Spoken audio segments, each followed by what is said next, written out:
So,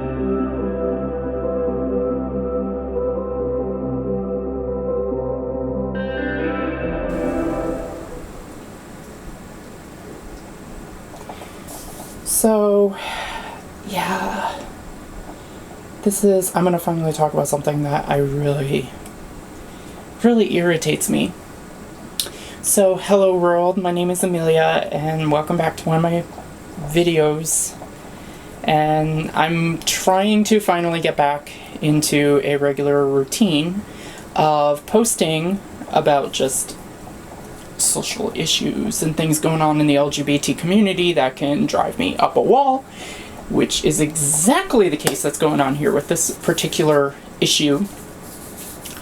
And golly, my friend is probably going to kill me because I'm actually going to be basing this on a thing that's been going on.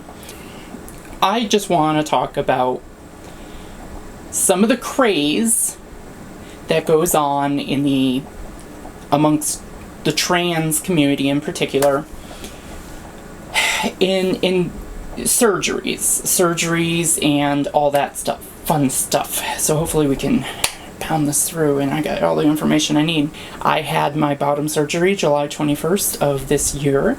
I am somewhere over 8 weeks. Literally, it gets to the point you start forgetting about the recovery. And it's been the best decision I ever made. It was a very hard decision to make. I did actually go to somebody who was, I chose distance for my surgery just because I really could not stand the waiting periods and just the whole bureaucracy that goes on around transgender surgeries. And I just really wanted to push through it and just get it done. And it was something that was for myself. It wasn't really something that I felt was really huge for public appearances. So one of my biggest goals with getting the surgery was that I'm doing this mostly basically I did it to have my vagina, not for aesthetics necessarily.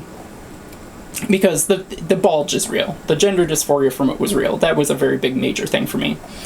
I am actually in the pursuit of also getting plastic surgery, FFS as it's known, for my face, but that's a whole nother subject, and I will be posting a video about that adventure. That will be something to stay tuned to, so that'll be cool. But what I really want to talk about is all the additional surgeries on top of that have popped up over the last 10, 20, 30 years. So originally a lot of the very key milestone surgeries that popped up early on for trans women, and I'm going to be talking about this from the trans woman perspective, is your SRS, your bottom surgery, and your FFS for your face, just like, okay, this is what we do, this is how we make. But there's been things like BBL, Brazilian butt lift, and lipo for removing fat from certain areas and putting it in other areas.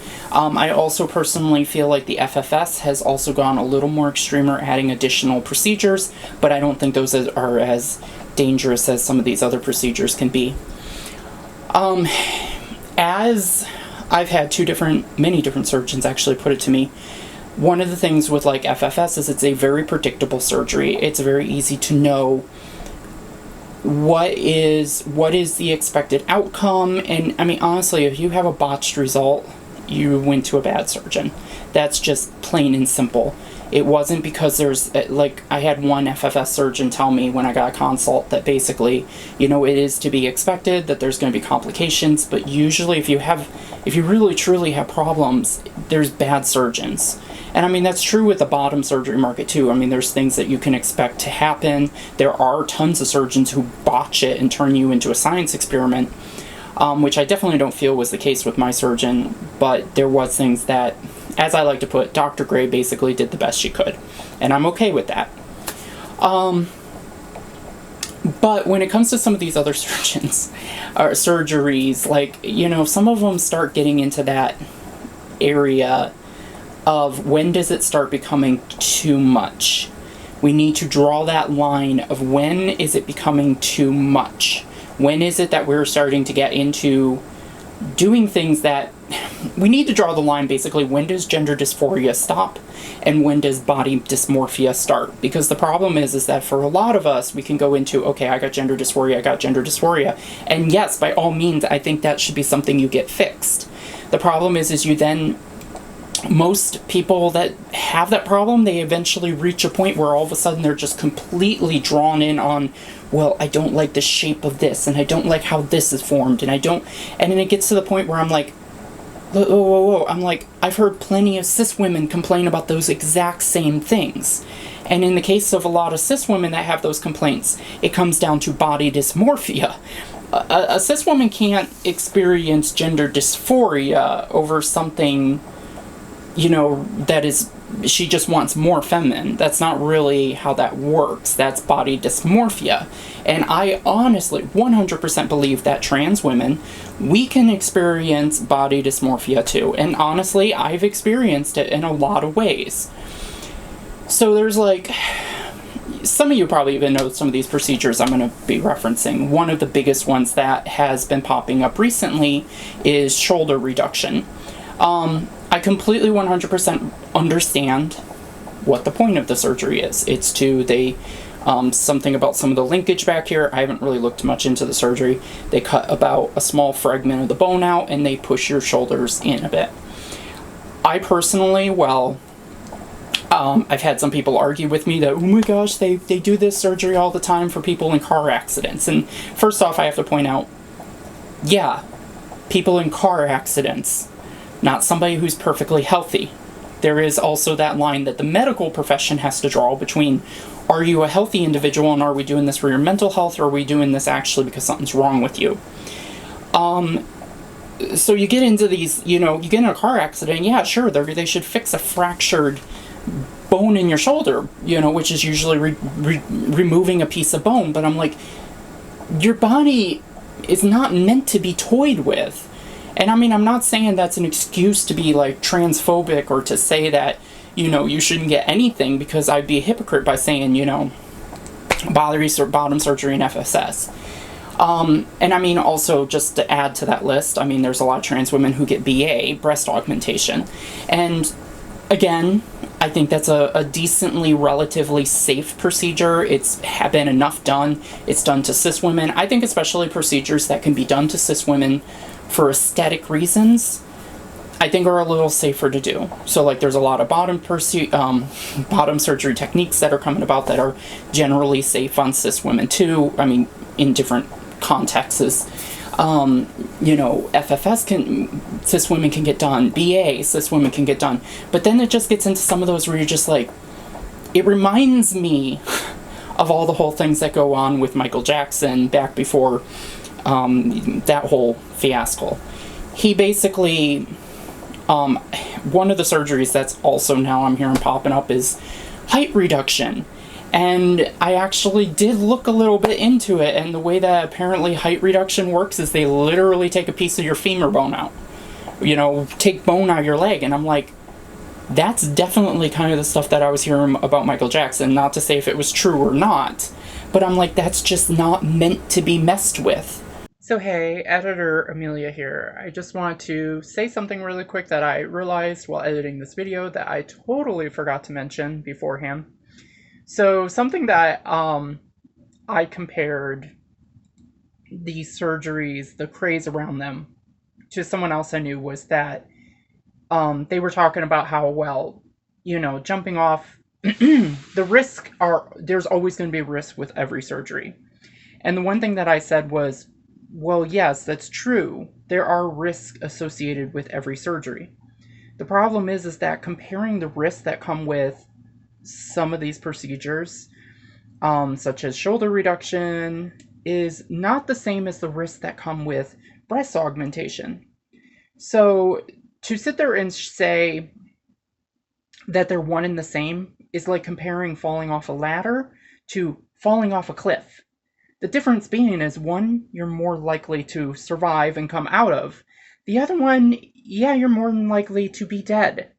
And I think that's a very important distinction to make when it comes to these surgeries. Not to mention, me, I'm 5'10".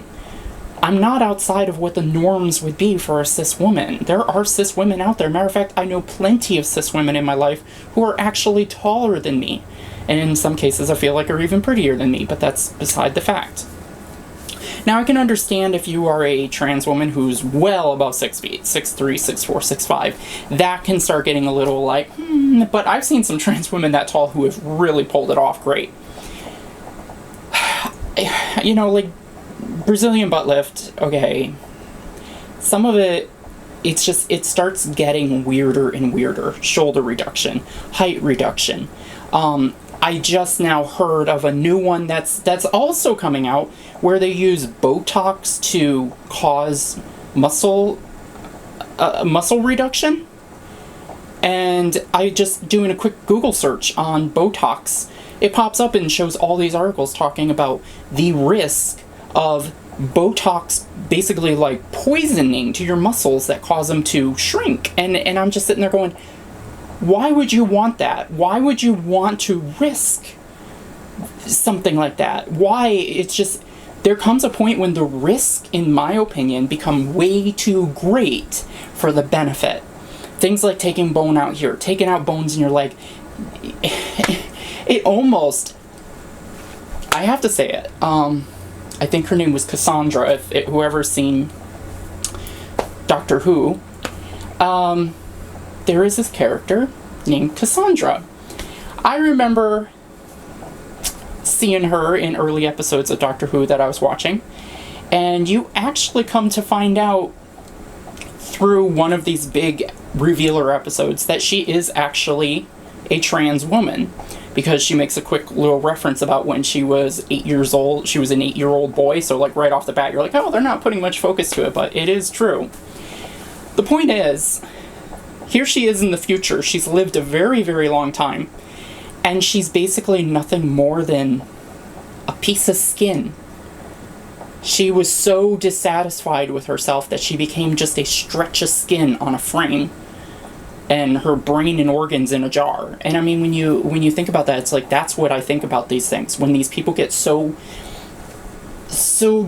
obsessed, I think our mental health that is given to transgender individuals, particularly trans women, needs to, in a lot of ways, be more focused on preparing us for that point of, when does it become too much?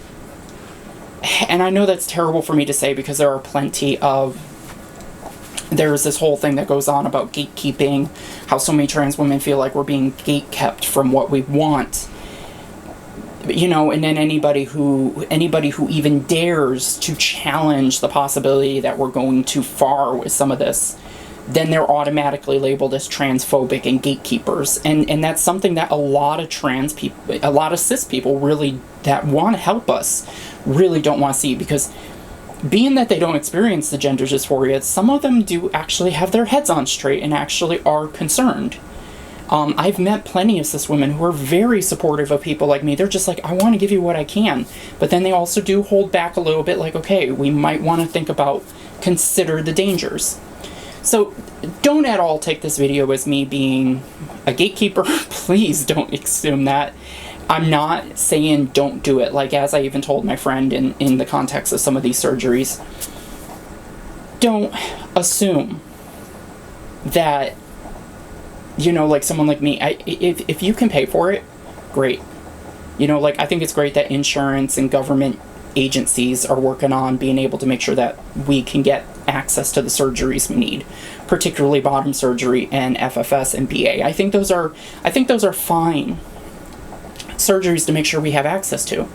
But sometimes it really pushes into this area where then I really have to start wondering, are you okay? Like, I have plenty of things I could be upset with my body, you know, but there does come a point where it's just like, either I need to come up with the money myself to pay for those things, or because then it just, you end up turning into Cassandra, who's a flap of skin. Being human is not perfect. humans were not meant to be perfect. And I've seen, I mean, you guys start thinking of like the people, the stars, the movie stars, or the who show up in the tabloids, and there's this latest gossip about them receiving, you hear about all the millions of dollars they've spent on the best plastic surgery. I mean, some of them, in the case of Michael Jackson even, going to such extremes that it starts really making people uncomfortable. And we as trans women can do the same thing. We can start going so extreme. The way I think about it is, like, I used to be an admin for a Minecraft server. And the way I can think about it is, there was a point, the best creations I ever saw were the people who meticulously placed every block. They made creations by taking time and effort and really watching it. And in a lot of cases, you would see the things that were imperfect. The imperfect gave it human, made it look right. But the people who did things like used cheats or used tools to create mass number of blocks in a click of a button were the ones who, it looked uncanny, quote unquote. It looked just not so, it just started getting weird. So that's the same thing. Like, we as trans women, we start doing too much, then it starts looking uncanny. And then people start seeing it. And it almost reveals more flaws. Especially if you're the kind of trans woman who doesn't take time to work on your voice, doesn't take time to work on your mannerisms, doesn't take time to work on these things. If you think that just fixing your body is going to make you now passable or make you into that perfect woman, you're gravely mistaken. I'm sorry. And I know for myself, like, I have a lot of things I would love to fix, but I know that also I get a lot of people that comment on my mannerisms, comment on my voice, comment on, I'm really good on the emotional aspect. So anyways, I need to end this video here because I'm going on way too long, and I hope I made the point that I meant to make. And I hope to see you all in my next video. Don't forget to subscribe and follow. And thank you to anybody who has subscribed and has been watching and leaving comments. That means so absolutely much to me. So thank you a lot, and I will see you in my next video. Bye.